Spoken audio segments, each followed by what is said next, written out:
أعوذ بالله من الشيطان الرجيم بسم الله الرحمن الرحيم إلا تنصروه فقد نصره الله إذ أخرجه الذين كفروا ثاني اثنين إذ هما في الغار إذ يقول لصاحبه لا تحزن إن الله معنا۔ سورہ توبہ کی کل ایک اہم آیت جس میں عقیدے کا بھی ذکر ہے وہ باقی رہ گئی تھی۔ اگر تم حضور کی مدد نہ کرو تو یقیناً اللہ نے تو ان کی مدد کی ہی ہے۔ جس وقت ان کو کافروں نے نکالا دو میں کے دوسرے، جس وقت وہ دونوں غار ثور میں تھے، جب حضرت ابوبکر صدیق رضی اللہ تعالیٰ عنہ اپنے ساتھی سے کہہ رہے تھے لا تحزن ان اللہ معنا، یہ اس وقت کا واقعہ ہے کہ جب اللہ کے نبی صلی اللہ علیہ وسلم کے خلاف دار الندوہ میں پلاننگ ہوئی تھی، لیثبتوک او یقتلوک او یخرجوک، تینوں رائے آئی تھی اور اس میں تیسری رائے پر فیصلہ ہوا تھا، اور سارے قبائل کے نوجوان آپ صلی اللہ علیہ وسلم کے گھر کو گھیر کر کے کھڑے ہو گئے۔ آپ ہجرت کرتے ہوئے رات کے وقت میں حضرت ابوبکر صدیق رضی اللہ تعالیٰ عنہ کے ساتھ تشریف لے جا رہے تھے، اور آپ کا پہلا قیام غار ثور میں رہا، 3 دن قیام رہا۔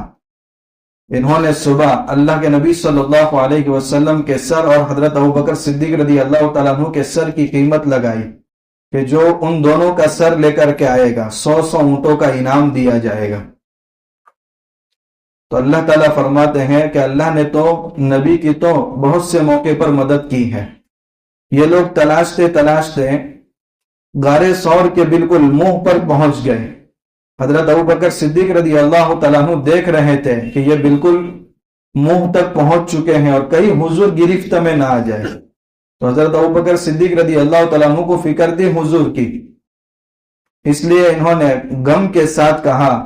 کہ یا رسول اللہ بہت ممکن ہے کہ دشمن بالکل سر پر آ پہنچا ہے۔ تو اللہ کے نبی صلی اللہ علیہ وسلم پر یہ آیت اتری اور آپ نے فرمایا لا تحزن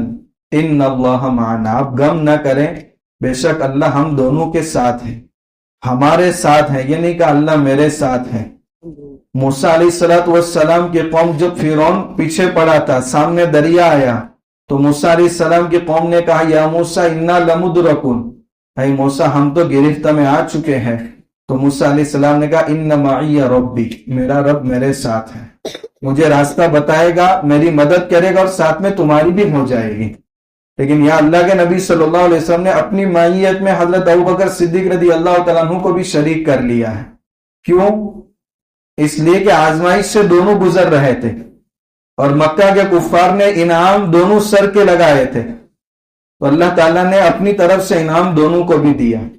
یہاں کہہ رہے ہیں کہ جو ایک کا سر لائے گا 100 انعام، 100 اونٹوں کا انعام، حضرت ابوبکر صدیق رضی اللہ تعالیٰ عنہ کا بھی سر لائے گا تو اس کو بھی 100 اونٹوں کا انعام۔ یہاں بھی اللہ کی طرف سے انعام ہے، آپ غم نہ کریں، اللہ میرے ساتھ بھی ہے اور اللہ تمہارے ساتھ بھی ہے۔ تو کفار مکہ تو یہ جانتے تھے کہ اللہ کے نبی صلی اللہ علیہ وسلم کے بعد سب سے بڑا درجہ کس کا ہے؟ حضرت ابوبکر صدیق رضی اللہ تعالیٰ عنہ کا، اسی لیے تو حضور کے سر کے ساتھ ان کے سر کی قیمت لگا رہے ہیں۔ مگر آج کے شیعہ کھٹمل نہیں جانتے کہ حضور کے بعد سب سے بڑا درجہ کس کا ہے، وہ حضرت علی رضی اللہ تعالیٰ عنہ کو خلیفہ بلا فصل مانتے ہیں، یعنی سب سے پہلے خلیفہ حضرت علی رضی اللہ تعالیٰ عنہ۔ یہ محبت کا دعویٰ اس لیے کر رہے ہیں تاکہ حضرت معاویہ سے دشمنی ان کے لیے آسانی ہو جائے، ورنہ یہ کسی صحابی کے خیر خواہ ہے ہی نہیں ہے۔ تو یہاں عقیدے کا ایک وضاحت بھی ہو گئی۔ دوسری بات، حضرت ابوبکر صدیق رضی اللہ تعالیٰ عنہ کو اس آیت میں صحابی کہا گیا ہے، اذ یقول لصاحبہ، اس وقت کو یاد کرو جب حضور اپنے صحابی کو کہہ رہے تھے۔ اس لیے اگر کوئی شخص حضرت ابوبکر صدیق رضی اللہ تعالیٰ عنہ کی صحابیت کا انکار کرے وہ سیدھا دائرے ایمان سے نکل جاتا ہے، کیونکہ قرآن کی نص سے صریح سے ان کی صحابی ہونا ثابت ہے، تو ان کی صحابیت کا انکار قرآن کی آیت کا انکار ہے، تو وہ دائرے ایمان سے نکل جاتا ہے۔ یہ ایک اہم آیت باقی رہ گئی تھی۔ باقی جب اللہ کے نبی صلی اللہ علیہ وسلم غار ثور سے نکل کر مدینہ کی طرف جا رہے تھے تو سورہ کا حضور کے بالکل قریب پہنچ گئے تھے۔ اللہ کے نبی صلی اللہ علیہ وسلم نے جب پیچھے دیکھا تو وہ زمین میں دس رہے تھے اپنے گھوڑے کے ساتھ،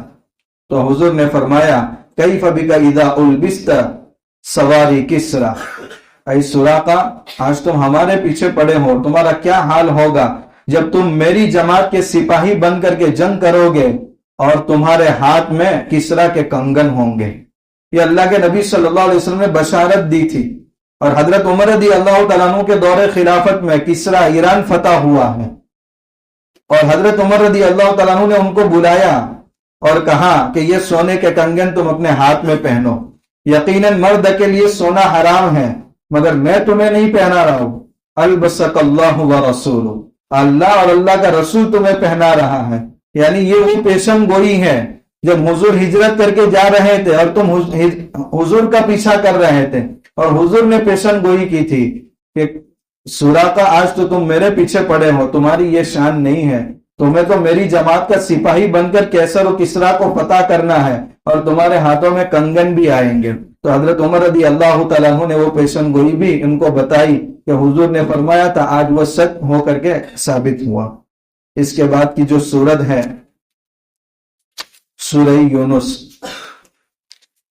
یہ سورت بھی مکی سورت ہے اور اس میں عقائد کا زیادہ تر تذکرہ ہے، 109 آیات ہے، اور ہر سورت کا نام بتایا جاتا ہے کہ اس میں کوئی آیت ایسی ہوتی ہے جس میں کسی کا تذکرہ ہوتا ہے، اس مناسبت سے پوری سورت کا نام سورت رکھ دیا جاتا ہے۔ جیسے اس سورت کے اندر حضرت یونس علیہ السلام کا تذکرہ آ رہا ہے، تو اس واقعے کی مناسبت سے اس میں اس پوری سورت کا نام سورہ یونس رکھ دیا گیا ہے۔ واقعہ کچھ اس طرح ہے کہ عراق کے اندر ایک بہت مشہور موصل نام کا ایک شہر تھا، وہ ایک چھوٹی بستی تھی جس کا نام تھا نینوا۔ حضرت یونس علیہ السلام کو اللہ تعالیٰ نے ان کی طرف نبی بنا کر کے بھیجا تھا۔ نینوا میں تقریباً 1 لاکھ یا اس سے زیادہ لوگ رہتے تھے۔ فَأَرْسَلْنَاهُ إِلَىٰ مِئَةِ أَلْفٍ أَوْ يَزِيدُونَ، قرآن کہہ رہا ہے کہ ہم نے یونس علیہ السلام کو 1 لاکھ یا اس سے زیادہ لوگوں کی طرف نبی بنا کر کے بھیجا تھا۔ انہوں نے اپنی قوم کو بہت سمجھایا، مگر جب وہ من مانی پر اتر آئے تو ان کو کہہ دیا کہ 3 دن انتظار کرو، اللہ کا عذاب تمہیں ختم کر دے گا۔ چنانچہ تیسرے دن حضرت یونس علیہ السلام چونکہ بستی چھوڑ کر چلے گئے، کیونکہ اس بستی پر اللہ کا عذاب آنے والا تھا۔ اب یہ تیسرا دن جب شروع ہوا تو ان لوگوں نے دیکھا کہ آندھی کے آثار نظر آ رہے ہیں، بادل کے گرجنے کی آواز بھی نظر آ رہی ہے۔ تو قوم کے جو بڑے سردار تھے انہوں نے کہا کہ پہلے تحقیق کرو اس بستی میں یونس علیہ السلام ہے کہ نہیں ہے، اگر اللہ کا نبی عذاب کی دھمکی دے رہا ہے تو اپنی بات میں کبھی جھوٹا نہیں ہو سکتا، اور جس بستی میں نبی ہو اس بستی پر اللہ تعالیٰ عذاب نازل نہیں کر سکتے۔ وَمَا كَانَ اللَّهُ لِيُعَذِّبَهُمْ وَأَنْتَ فِيهِمْ، اے نبی آپ جس بستی میں ہو اللہ کبھی اس بستی کو ہلاک نہیں کر سکتا، پہلے اس بستی سے نکالے گا نبی کو۔ تمام انبیاء کو نکالا گیا، حضرت نوح علیہ السلام ہو، حضرت لوط علیہ السلام ہو، حضرت شعیب علیہ السلام ہو کہ حضرت یونس علیہ السلام ہو۔ اب سوال یہ ہوتا ہے کہ کفار مکہ حضور کو پریشان کر رہے تھے، ہجرت کر کے جب مدینہ گئے تو مکہ والوں کو اللہ نے ہلاک کیوں نہیں کیا؟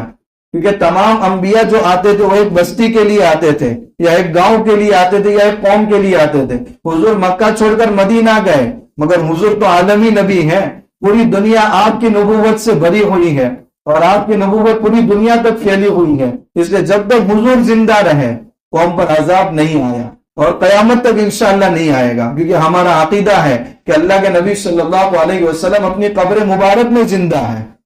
تو اس امت کو اللہ تعالیٰ یک بار کے عذاب کے ذریعے ہلاک نہیں کرے گا، جزوی عذابات آتے رہیں گے مگر یک بار کی عذاب نہیں آئے گا۔ 2 اصول قرآن نے بتائے، نبی موجود ہو تو بھی عذاب نہیں آتا۔ وَمَا كَانَ اللَّهُ لِيُعَذِّبَهُمْ وَأَنْتَ فِيهِمْ وَمَا كَانَ اللَّهُ مُعَذِّبَهُمْ وَهُمْ يَسْتَغْفِرُونَ، اور اللہ ایسی قوم کو بھی ہلاک نہیں کرتا جو استغفار کرتے ہوں۔ کفار مکہ کے اندر ایک صفت یہ بھی تھی کہ جب بھی بیت اللہ کا طواف کرتے تھے غفرانک غفرانک غفرانک،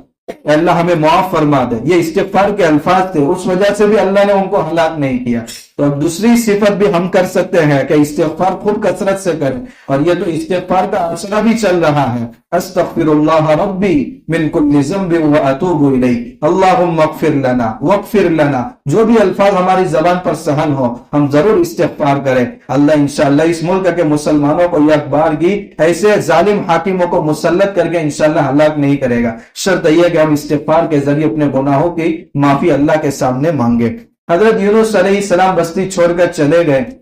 اور انہوں نے عذاب کے آثار دیکھے، تو سب بہت فکر مند ہو گئے اور سب میدان میں نکل کر کے انہوں نے اللہ کے سامنے خوب اپنے گناہوں کی معافی مانگی، تو اللہ تبارک و تعالیٰ نے عذاب ان سے ہٹا لیا۔ اللہ تعالیٰ فرماتے فَلَوْلَا كَانَتْ قَرْيَةٌ آمَنَتْ فَنَفَعَهَا إِلَّا قَوْمَ یونس، کہ باقی قوموں پر بھی عذاب آیا مگر انہوں نے عذاب دیکھ کر کے بھی معافی نہیں مانگی، مگر یونس علیہ السلام کے قوم نے عذاب کے آثار دیکھ کر کے۔ دیکھیے ایک اصول یاد رکھے، اس آیت پر اشکال بھی ہوتا ہے، اور ایک صاحب جو قلم کے بادشاہ ہے مگر اسی آیت میں بہت بہک گئے ہیں اپنی تفسیر میں، انبیاء کی شان میں بھی گستاخی کر چکے ہیں، اللہ حفاظت فرمائے ایسے زلال اور گمراہی سے۔ اور معرف القرآن میں مفتی شفیع صاحب رحمت اللہ علیہ نے بہت مضبوط دلائل کے ساتھ ان کی گرفت کی ہے، تو یہاں کیسے بہکے ہیں اس کی وضاحت بھی انشاءاللہ سامنے آئے گی۔ اللہ تعالیٰ دنیا میں عذاب میں کسی کو گرفتار کر لے، اب اس کی مغفرت نہیں ہو سکتی۔ دوسری بات، کوئی شخص آخرت کا عذاب اپنی آنکھوں سے دیکھ لے، اب بھی مغفرت کا وقت ختم ہو جاتا ہے۔ آپ دیکھیں گے فرعون کو اللہ نے دنیا میں عذاب میں غرق کیا، وہ بھی معافی مانگ رہا تھا مگر عذاب میں مبتلا ہو چکا تھا، اب جب اللہ کا عذاب دیکھ لیا تو اب معافی کا کوئی اعتبار نہیں۔ اسی طرح موت کا وقت آ جائے، انسان سکرات کے حالت میں ہو، فرشتوں کو دیکھ لے، عالم برزخ اس کو نظر آ رہا ہو، اب اگر توبہ کرے تو سکرات کی حالت کی توبہ کا کوئی اعتبار نہیں ہے، کیونکہ ہم تو ایمان بالغیب کے مکلف ہے، مشاہدے والے ایمان اللہ کے وہاں کوئی اعتبار نہیں۔ کل جہنم کو دیکھ کر کفار کہیں گے باری طالب سب نظر آ گیا، اب فرجعون، اب تھوڑی دیر کے لیے دنیا میں بیچ دے، دیکھ گرمی میں بھی تراویح نہیں چھوڑیں گے، تو پھر کوئی موقع نہیں ہے، مشاہدے والا ایمان کا کوئی اعتبار نہیں ہے۔ ہاں، یونس علیہ السلام کی قوم کو عذاب کے آثار دیکھے تھے، انہوں نے عذاب میں اللہ نے ابھی ان کو گرفتار نہیں کیا تھا اور اس وقت معافی مانگنا انہوں نے شروع کر لیا، تو اللہ تبارک و تعالیٰ نے ان پر سے عذاب ہٹا دیا۔ حضرت یونس علیہ السلام نے سوچا اب اگر میں اپنی بستی میں واپس گیا تو میری بستی کا اصول یہ ہے کہ جھوٹے آدمی کو قتل کر دیتے، تو اگر میں واپس گیا تو میری قوم یہ سمجھے گی کہ انہوں نے تو عذاب کی دھمکی دی تھی اور عذاب نہیں آیا، یہ اپنی بات میں نعوذ باللہ جھوٹے ہیں، اور میری قوم مجھے قتل کرے گی تو انبیاء کے قتل کے بعد اللہ تعالیٰ ان کو چھوڑیں گے نہیں، اور میری بستی پر میری وجہ سے اور عذاب آئے گا۔ اس لیے انہوں نے سوچا کہ میں کسی اور دوسری بستی کی طرف رخ کرتا ہوں۔ اذ ابق الى الفلك المشحون، چنانچہ سمندر کے کنارے گئے، ایک کشتی تیار تھی اور اس میں سوار ہو گئے، لیکن جب کشتی چلنے لگی سمندر میں تو اس کے بعد وہ کشتی اب نہ آگے چل رہی نہ پیچھے چل رہی ہے۔ یہاں حضرت یونس علیہ السلام کو ابھی اللہ کی طرف سے وحی کے ذریعے اشارہ نہیں ملا تھا کہ آپ کو کہاں جانا ہے، مگر وہ اپنی بستی کے اس اصول کی وجہ سے، اور دوسری بات کہ میرے قتل کی وجہ سے میری بستی عذاب میں مبتلا نہ ہو جائے، اس لیے ایک رحم و کرم کے خاطر وہ آگے کا سفر شروع کر رہے ہیں۔ تو اب کشتی آگے نہ جا رہی ہے نہ پیچھے جا رہی ہے، تو کشتی کے لوگوں نے کہا کہ شاید کوئی شخص آقا کی اجازت کے بغیر آیا ہے، تو اس وقت ہماری کشتی کا یہ حال ہوتا ہے، اب اس کی سزا یہ ہے کہ وہ شخص ہماری کشتی سے سمندر میں ڈال دیا جائے۔ تو حضرت یونس علیہ السلام نے کہا وہ شخص تو میں ہی ہوں، تو انہوں نے کہا کہ آپ تو اللہ کے نبی ہیں، آپ کیسے ہو سکتے ہیں، ہم نہیں مانتے۔ یونس علیہ السلام نے بارہا سمجھایا مگر انہوں نے کہا نہیں، قرآن اندازی کریں گے، تو فساہم فکان من المدحضین، انہوں نے قرآن اندازی کی اور ہر بار قرآن حضرت یونس علیہ السلام کے نام پر نکلا۔ تو یونس علیہ السلام نے کہا ٹھیک ہے میں کشتی سے اتر جاتا ہوں، یا اللہ نے حکم دیا تھا مچھلی کو کہ یونس کی حفاظت کرنی ہے، ان کو گہرائی تک جانے نہیں دینا۔ چنانچہ جیسے ہی وہ چھلانگ لگا رہے ہیں، مچھلی اپنے پیٹ میں پوری حفاظت کے ساتھ ان کو اندر لے رہی ہے۔ حضرت عبداللہ ابن مسعود رضی اللہ تعالیٰ عنہ فرماتے ہیں کہ 40 سال تک حضرت یونس علیہ السلام مچھلی کے پیٹ میں رہے، اور اس کے بعد انہوں نے 40 دن مچھلی کے پیٹ میں رہے اور کہا لا الہ الا انت سبحانک انی کنت من الظالمین۔ یہ ایک اشکال ہوتا ہے کہ ہم دعا میں انا کننا من الظالمین پڑھتے ہیں تو قرآن کی آیت کو بدل دیتے ہیں، یا قرآن کی آیت کو بدلنا نہیں ہوتا۔ ہم جب وہ آیت پڑھتے ہیں قرآن کی دعا میں تو دعا کی نیت سے پڑھتے ہیں، قرآن کی آیت کی نیت سے نہیں پڑھتے۔ جب قرآن کی آیت دعا کی نیت سے پڑھیں گے تو مسئلہ بدل جائے گا۔ ایک شخص جنابت کی حالت میں ہو اور قرآن کی آیت دعا کی حیثیت سے پڑھے تو اس حالت میں پڑھ سکتا ہے، ایک عورت حیض کی حالت میں ہو اور دعا کی نیت سے اگر کوئی آیت پڑھتی ہے تو اس کی اجازت ہے، باقی اس کو اس حالت میں قرآن پڑھنے کی بھی اجازت نہیں ہے۔ تو یہاں جو ہم لا الہ الا انت سبحانک انا کنا من الظالمین پڑھ رہے ہیں وہ دعا کی حیثیت سے پڑھ رہے ہیں، اور اس میں تمام لوگوں کو ہم شریک کر رہے ہیں، اس وجہ سے وہاں پروناؤن ضمیر کو بدل رہے ہیں کہ انی کے بجائے انا کر رہے ہیں، میں کے بجائے ہم اس میں سب کو شامل کر رہے ہیں، تو اس طریقے سے پڑھنے کی اجازت ہے۔ کہ انہوں نے دعا کہ اللہ تعالیٰ فرماتے ہیں اگر وہ تسبیح کرنے والوں میں سے نہ ہوتے لَلَبِثَ فِي بَطْنِهِ إِلَى يَوْمِ يُبْعَثُونَ، تو یقیناً مچھلی کے پیٹ میں قیامت تک ٹھہرے رہتے، مگر انہوں نے یہ دعا کی۔ معلوم ہوا کہ اس آیت کریمہ سے بندے کو دعا کرنی چاہیے کہ اسی ہی خطرناک وہ گھٹن سے گزر رہا ہو اللہ اس کو بری فرما دیں گے۔ اللہ تعالیٰ یہ مچھلی کے پیٹ کے گھٹن میں اندر ہی اندر پریشان تھے، یہ دعا کے ذریعے اللہ تعالیٰ نے ان کو مچھلی کے پیٹ سے نکالا۔ اب ظاہر سی بات ہے ایک مچھلی کی بدبو کتنی خطرناک ہوتی ہے، اور 40 دن اس حالت میں پیٹ میں رہنا، 40 دن کے بعد مچھلی نے ان کو باہر نکالا۔ اب سارے بدن کے بال پورے صاف ہو گئے تھے، انسان 2 گھنٹے تک پانی میں ہاتھ رکھے تو اس کا ہاتھ کیسا ہو جاتا ہے، یہ تو 40 دن تک مچھلی کے پیٹ میں رہے۔ تو اللہ تبارک و تعالیٰ نے اسی سمندر کے کنارے فَأَنبَتْنَا عَلَيْهِ شَجَرَةً مِّن يَقْطِينٍ، یقطین کا ایک درخت ہم نے اگا دیا تھا۔ مفسرین نے لکھا ہے یقطین ایسے درختوں کو کہتے ہیں جس کا تنا نہیں ہوتا، یعنی پودے جو بیل والے ہوتے ہیں، اور ایک مفسر نے وضاحت کی ہے کہ وہ کدو کی بیل تھی اور اس کے نیچے سایہ حاصل کرتے تھے، اللہ نے ہرنی کا انتظام کیا تھا اور اس کا دودھ استعمال کرتے تھے، صحت بحال ہو گئی، پھر اپنے کام میں دوبارہ لگ گئے۔ تو وہ مفسر صاحب یہاں یہ لکھتے ہیں کہ حضرت یونس علیہ السلام نے اللہ نے جس فریضے کو لے کر بھیجا تھا نعوذ باللہ اس میں کوتاہی کی ہے۔ اپنے فریضے میں کوتاہی کرنا اس سے بڑا گناہ اور کیا ہو سکتا ہے، اور انبیاء تو گناہوں سے معصوم ہیں، اس لیے یہ توجہ ان کی درست نہیں ہے۔ وہی توجہ ہے جو میں نے آپ کے سامنے بیان کی، وہ عقیدے کی صحت کے لیے ہی یہ توجہ مناسب ہے، کیونکہ ہمارا عقیدہ ہے انبیاء جس مشن کو لے کر اللہ کی طرف سے آتے ہیں رتی برابر اس میں کوتاہی نہیں کرتے، اور اللہ نے ان کو گناہوں سے معصوم بھی رکھا ہے، وہ گناہ کر ہی نہیں سکتے۔ بشری تقاضا ہوتا ہے، جیسے اس کی مثال ہم میں سے ہر ایک روزے کی حالت میں ہو، لیموں کا شربت سامنے رکھا ہوا ہو، بشری تقاضے سے دل میں خیال تو آتا ہے مگر یہ تصور بھی نہیں آتا کہ میں روزہ توڑوں گا۔ تو بشری تقاضا انسان کا ہے، یہی تقاضا انبیاء کے اندر بھی ہوتا ہے، مگر گناہ کرنے کا ان کو ایسے ہی تصور نہیں آتا جیسے روزہ توڑنے کا ارادہ ہمارے دل میں پیدا نہیں ہوتا۔ بس یہی مثال آسانی سے سمجھنے کے لیے کافی ہے کہ یونس علیہ السلام پھر اپنے مشن پر لگ گئے۔ ان کے واقعے کا تذکرہ اس سورت میں ہے، اس مناسبت سے اس پوری سورت کا نام سورہ یونس رکھا گیا۔ اللہ تبارک و تعالیٰ نے پہلی اور دوسری آیت میں جس کا تذکرہ ہے اس کی وضاحت یہ ہے، اللہ کے نبی صلی اللہ علیہ وسلم کو جب نبوت کا اعلان کرنے کا حکم دیا گیا تو کفار مکہ کہنے لگے ہمیں نہیں لگتا کہ اللہ نے ان کو نبی بنایا ہو، اگر نبی بنا دے لولا نزل علیہ القرآن، یہ قرآن کیوں اتارا نہیں جاتا 2 بستیوں میں سے عظیم شخصیات پر۔ مکہ میں یہ لوگ ولید ابن مغیرہ کو بہت بڑا سمجھتے تھے، اور طائف میں عروہ ابن مسعود الثقفی ان کو بڑا سمجھتے تھے کہ اگر نبی بنا کر اللہ بھیجتا تو ان میں سے کسی ایک کو بھیجتا۔ اللہ نے 25ویں پارے میں اس کا جواب دیا ہے سورہ زخرف میں، فَهُمْ يَقْسِمُونَ رَحْمَةَ رَبِّكَ،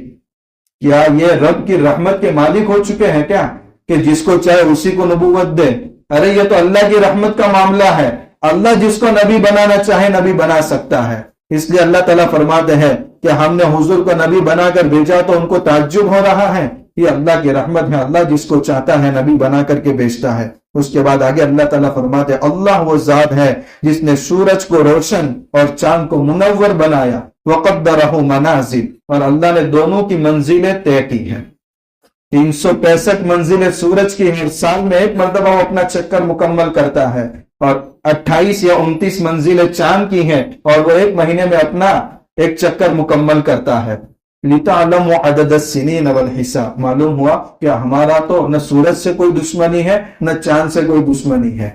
سال معلوم کرنے ہو تو سورج سے معلوم کرتے ہیں، اور اپنی جو عبادات اسلامی مہینے سے وابستہ ہیں ان کو بھی یاد رکھنا فرض کفایہ ہے۔ اگر کسی بستی کے لوگ قمری مہینے کی تعداد اور تاریخ ہی بالکل چھوڑ دے گئے تو سب کے سب گنہگار ہوں گے۔ اس لیے اگر اس مجمع میں پوچھا جائے یہ تو رمضان کا مہینہ چل رہا ہے تب یاد ہوگا کہ آج کون سا روزہ ہے، ورنہ عام مہینوں میں بھی کچھ لوگوں کو تو یاد رکھنا ہی چاہیے، کیونکہ روزوں کا تعلق قمری مہینے سے ہے، چاند سے ہے۔ چاند دیکھ کر روزہ کرو، افطروا لرؤیتہ وصوموا لرؤیتہ، چاند دیکھ کر روزہ رکھو، چاند دیکھ کر افطار کرو، یعنی عید مناؤ۔ حج کا مہینہ شوال، ذوالقعدہ اور ذوالحجہ کے 10 دن یہ بھی پتہ چلیں گے چاند سے۔ تو ہماری کئی عبادتیں ایسی ہیں جو چاند سے وابستہ ہے، اور سورج سے بھی کوئی دشمنی نہیں ہے، کہ اللہ تعالیٰ نے دونوں کو مقصد کے تحت پیدا کیا ہے تاکہ سالوں کا حساب رکھنا بھی آسان ہو جائے۔ اس کے بعد ایک آیت ہے هو الذی یسیرکم فی البر والبحر، اللہ تعالیٰ وہ ہے جو تم کو سفر کراتا ہے خشکی میں بھی اور سمندر میں بھی۔ علامہ ابن تیمیہ رحمت اللہ علیہ اور دیگر مفسرین نے اس آیت کے تحت ایک واقعہ لکھا ہے۔ حضرت اکرمہ جو بعد میں رضی اللہ عنہ بنے، یہ ابو جہل کے بیٹے تھے، سن ہجری 8 میں مکہ فتح ہوا۔ اس وقت اب چونکہ سب جوک در جوک مسلمان ہو رہے تھے، یہ مکہ سے بھاگ گئے، مجھے مسلمان نہیں ہونا، اور سمندری سفر انہوں نے شروع کیا۔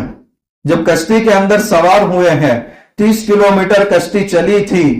اور اب وہ کشتی ایک بھور میں پھنس گئی اور مخالف ہوا تیزی سے اس کو ادھر پھینک رہی ہے۔ جتنے کشتی کے اندر سوار تھے سب کہنے لگے اے لات اے عزا ہم کو بچا لے۔ تو کشتی کے ملاحوں نے کہا یہاں لات اور عزا کام نہیں آئیں گے، یہاں تو صرف ایک اللہ کو پکارنے سے ہی مسئلہ حل ہوگا۔ یہ ملاحوں کی بات حضرت اکرمہ کے دل پر ایک بجلی بن کر کے گری کہ اللہ کو چھوڑ کر آیا ہوں تاکہ لات اور عزا کو حاصل کر سکوں، اور یہاں سمندر میں بھی اللہ کو پکارنا پڑ رہا ہے، تو اس سے بہتر خشکی کے میں جا کر حضور کے ہاتھ پر ہاتھ دے دوں اور اسی اللہ کو پکاروں۔